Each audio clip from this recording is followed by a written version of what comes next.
diaper. We've measured and marked. We've cut out the pieces.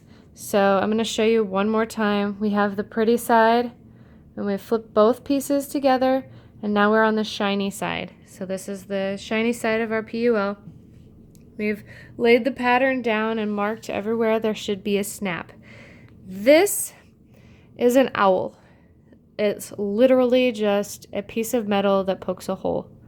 It's a pin, basically. And so this will poke the hole where your snaps will go. These are the snaps that we'll be using. They're just standard plastic diaper snaps. I got these at Joann's. A lot of people have complained about, these snaps breaking. The Babyville snaps are bad. But truthfully, I've only had one fall off, and I'm not even sure that I assembled it correctly. So I'm not even going to blame them on that.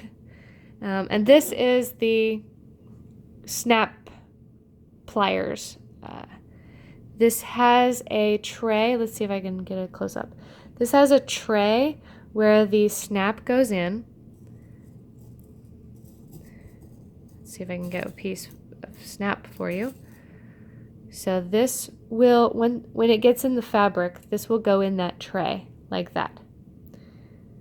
And then this part in here, this is a squishy rubber, and then there's a metal rod in there. The metal rod actually smashes down this pointy part of the snap. And when the two pieces are together,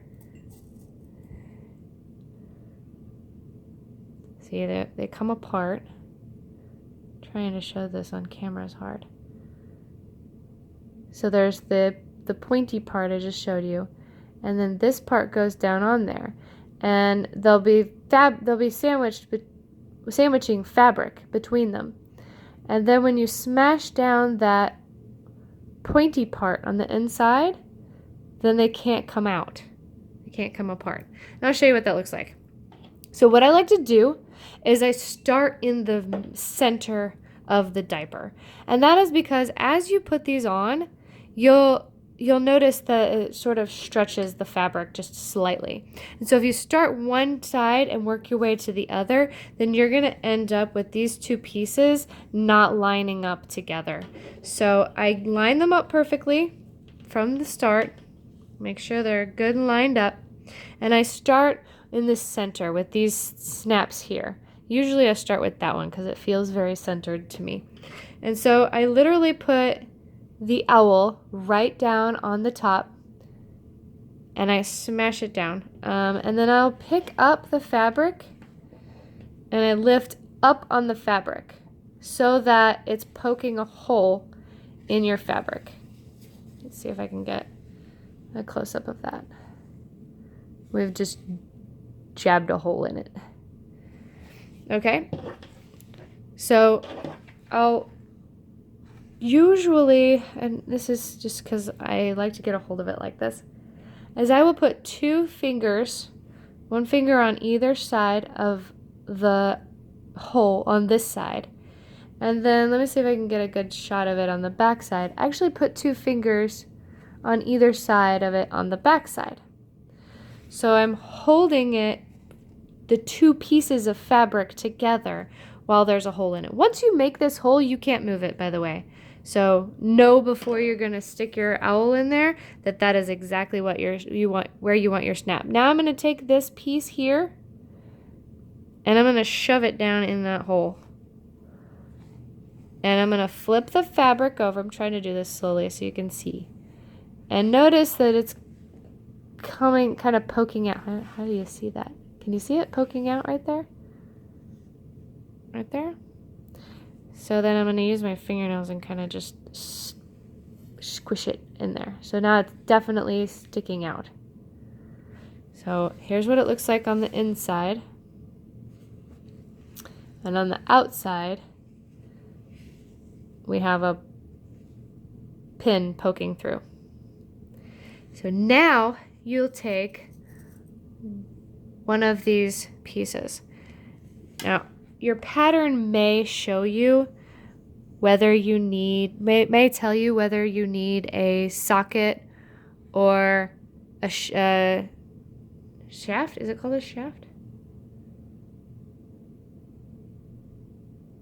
I don't think it's called a shaft. I'm gonna have to look that up. I call them male and female because I'm really sophisticated. So this one is the male. This one actually has the penis. Let me show you the female. I'm gonna actually grab a finished product here. If I can find one. Okay. Here's the two pieces. There is the male piece. See how it has a little spot that sticks up just a little bit? And then the female piece. And when you put those two snaps together, you'll see, I don't know if you can see it very well, you'll see that one actually goes inside the other. And they snap together like that. So you'll need to make sure that you have the right parts put on your diaper. What I like to do, and I don't know how the pattern is because truthfully I didn't even read it. So I like to do an entire row, this whole row here, exactly the same. And then this next row here will be the exact opposite. And that is because I like to use my snaps equally. Theoretically, I could make all of these, both rows, female, and then on my tabs, the part that goes around the baby's hips, let me show you on a finished product. Theoretically, I could make all of these here female, and then these male, right?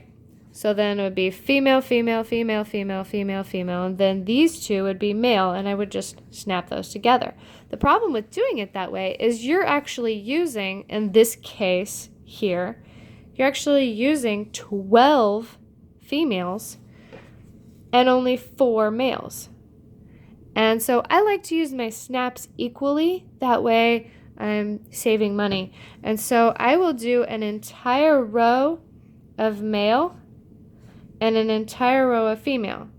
So then on your tabs, you just do the opposite. So this one will be male, so then there's a female here. And this row is female, so then that one's a male. That makes sense? I hope so. So the rise snaps are a little bit different. These 3 rows here are for the rise. This actually makes the crotch shorter. It'll do this, right? So in this case, you need this row to be one type of snap and both of these rows to be the other type of snap.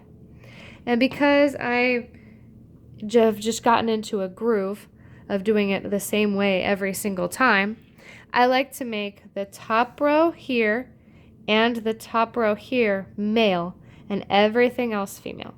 So this one is a top row of rise, and so this one gets a male. So I'll grab me a male, I'll stick that on there. But let me try to get close here. So you'll notice that the snap part is actually stuck down onto the little pin. And so then you take your pliers, and I'm going to show you on the back side. You'll stick the fabric in the pliers, and you'll put the snap into that tray that I told you about earlier. And let me show you from the top. Hopefully you can see that. Then it will smash down onto the snap, and you just squeeze it real tight. So let's get a close-up now. Now that middle shaft is no longer pointy. It's actually been smashed down. And the snap no longer comes off. It's attached. So you need to do that for all the rest of the